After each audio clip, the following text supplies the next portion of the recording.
Pops kind of wandered over to us. He heard we had free food and board, so he kind of came over to us. So he's our college student.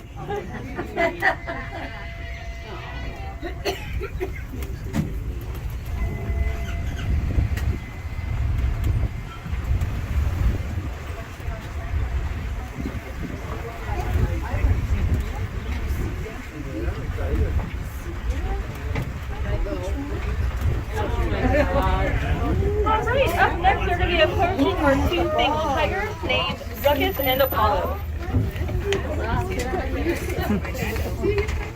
He's playing with the ball.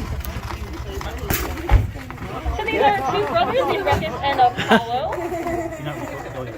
Yeah. Apollo likes to play with his ball before he eats. He just thinks he's hunting something. So he's kind of playing with his ball thinking he's eating some food. Ish. Ruckus and Apollo also have another brother named Hercules that we'll be seeing a little later on onto the tour. Ruckus and Apollo were given to us as Texas photo cats. So they were from an industry in Texas where they would do photo opportunities. So what they would do is they would get these cubs and raise them as babies and allow people to kind of sit on their laps or bottle feed them. It might sound all cute, and they're usually runs about $100 to $200. But in reality, these guys don't have a great life after the cub cutting industry. After they do take photos with them, after 6 months of age, they do get rid of them and they might give them to other places. One of the worst positions that they can get would be going to a canned hunt. What a canned hunt is, it's usually in places in Africa, and Texas also offers canned hunting as well.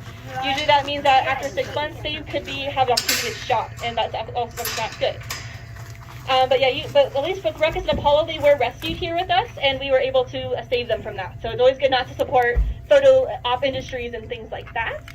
You might notice there is a fence line away from them that keeps them apart. The reason why they are apart is because brothers can sometimes live in captivity together, but it's a case-by-case basis. And unfortunately for these guys, they did not get along together.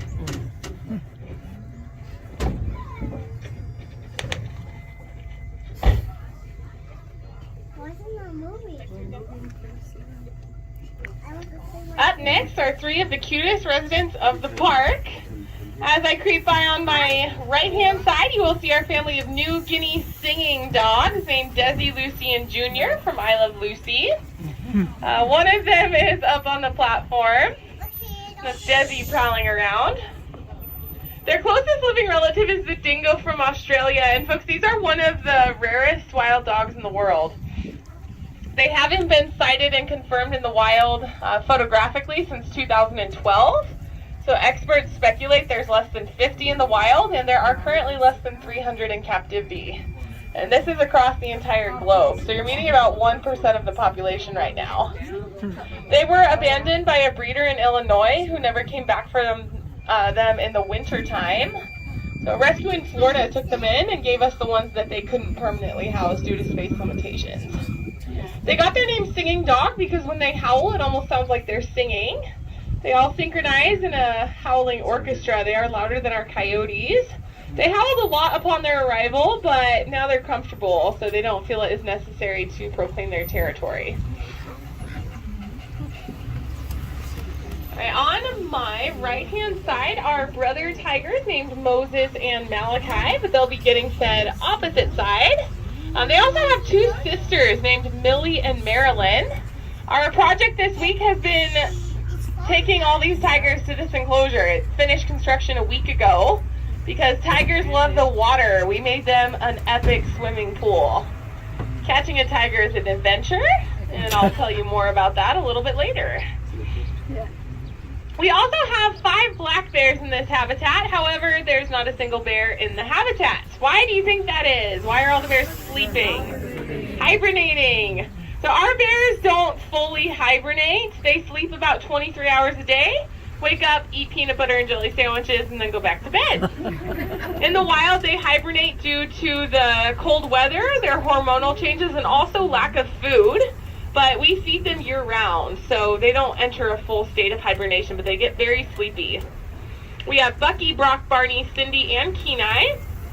Kenai was orphaned in the wild, and the other 4 are from a Texas entertainer who was convicted of animal abuse in a court of law. These bears had been living in 8-by-8-foot concrete cages before they arrived here, and he did not treat them very well if they didn't perform correctly on stage.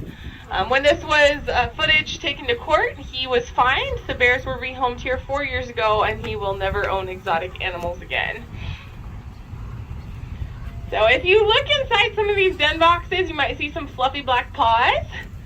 In this middle den box is Barney, and in the far one near the front of the tram, we have Bucky, Brock, and Kenai all cuddling together. They love each other, and Barney likes his own space. Arizona is home to about 3,000 wild black bears.